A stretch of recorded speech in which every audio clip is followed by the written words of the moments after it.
ดีทุกคนอยู่ดีมีแห้งพบกับบ่าวทาวรคนอยู่สวนมื้อนี้ผู้ค้าสิมาแนะนำต้นจำปาขาวพี่น้องนี่เด้อต้นจำปาขาวเด้อจำปาขาวใบมันมีคุณประโยชน์เด้อพี่น้องเด้อสรรพคุณประโยชน์ดีหลายอย่างเด้อพี่น้องเด้อพยาธิตับผู้ใดเป็นพยาธิตับโรคตับเด้อพี่น้องเด้อ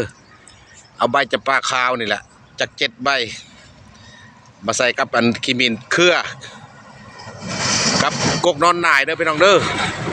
กกนอนหน่ายเด้อยานอนหน่ายโอ้ขออนุญาตบัดคำใกล้ทางรถมานี่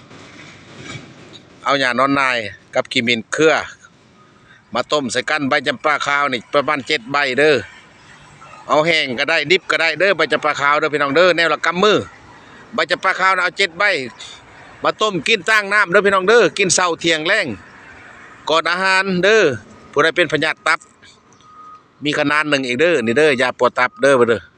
ปวดพยาธิโรคตับเด้อพี่น้องเด้อใบจำปาขาวเอาใบมันเด้อพี่น้องเด้อเอาใบจำปาขาวนี่แหละมาต้มกินเด้อผู้ใดเป็นพยาธิดังกล่าวเอามากินลองเบิ่งเด้อพี่น้องเด้อ